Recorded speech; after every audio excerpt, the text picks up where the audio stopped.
হোন্ডার CB Hornet, ইয়ামাহার FZ, সুজুকির Gixxer, বাজাজের পালসার। নতুন কিনতে যেখানে দরকার প্রায় ৩ লাখ টাকা, সেখানে অর্ধেক দামেই নাকি মিলে যাচ্ছে স্বপ্নের বাইক। ভাবছেন কিভাবে? শুনে অবাক হবেন জেনে এই শহরের অলিগলিতে শোরুমে যেসব ঝকঝকে বাইক সাজানো আছে সেগুলো সবই সেকেন্ড হ্যান্ড। অনেকে পারে না নতুন গাড়ি কিনতে, এই জন্য মানুষ এখন খুঁজতেছে পুরাতন গাড়ির দিকে বেশি ঝুঁকছে।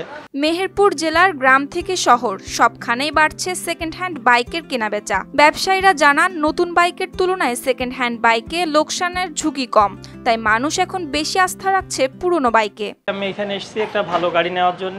অ্যাকচুয়ালি কি, নতুন গাড়ি কেনার চাইতে আমাদের মনে হয় সেকেন্ড হ্যান্ড গাড়ি কেনাটাই ভালো।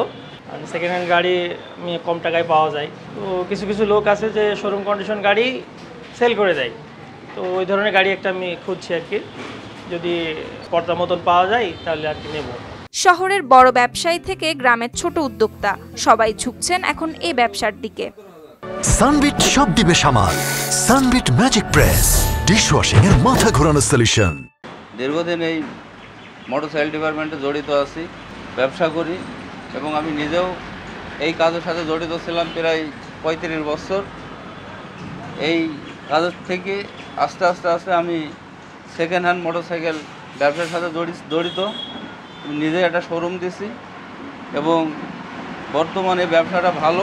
প্রবাসীরাও এই বাজারে আস্থা রাখছেন। ছুটিতে এসে পছন্দের বাইক কিনে ফেরার সময় দ্রুত বিক্রি করতে পারছেন এ বাজারে। আবার কেউ কেউ ব্র্যান্ড বদলাতেও এই বাজারের সাহায্য নিচ্ছেন। ফলে স্বল্প বাজেটে অনেকেই নিজের কাঙ্ক্ষিত বাইকটি কিনে স্বপ্ন পূরণ করছেন। একটা গাড়ি আমি বেচবো, মনে করেন 1,32,000 টাকা দিয়ে কিনেছি। এখন সেই গাড়িটা বেচতে যাচ্ছি, নতুন গাড়ি কিনেছি বলে বেচতে যাচ্ছি। এই গাড়িটার দাম দিচ্ছে 90, 95 কিংবা 85, তার উপর দিচ্ছে না। কিন্তু আর মনে করেন যে 2 বছর হচ্ছে, এখন এই গাড়িটা বেচতে যাচ্ছি, দাম দিচ্ছে না। মনে করেন ওই জন্যই নতুন গাড়ি কেনা মনে করেন আমি মনে করি লসই। শোরুমে আনা প্রতিটি বাইককে আকর্ষণীয় করতে প্রয়োজনীয় সার্ভিসিং করা হয়। এর জন্য রাখা হয়েছে দক্ষ বাইক মেকার। তৈরি হয়েছে নতুন কর্মসংস্থানের সুযোগও। নতুন বাইকের বাজারকে পিছনে ফেলে এগিয়ে যাচ্ছে পুরনো বাইকের এই দুনিয়া। এই অঞ্চলের প্রায় প্রতিটি বাড়িতে আছে এক বা একাধিক বাইক। সরকারি হিসেবে রেজিস্ট্রেশনে আছে প্রায় 46,147টি। তবে বাস্তবে সংখ্যা আরও বেশি। যাদের কাছে নতুন বাইক স্বপ্নই থেকে যাচ্ছিল, তাদের জন্য এ বাজার যেন আশীর্বাদ হয়ে ধরা দিল। News desk, RTV।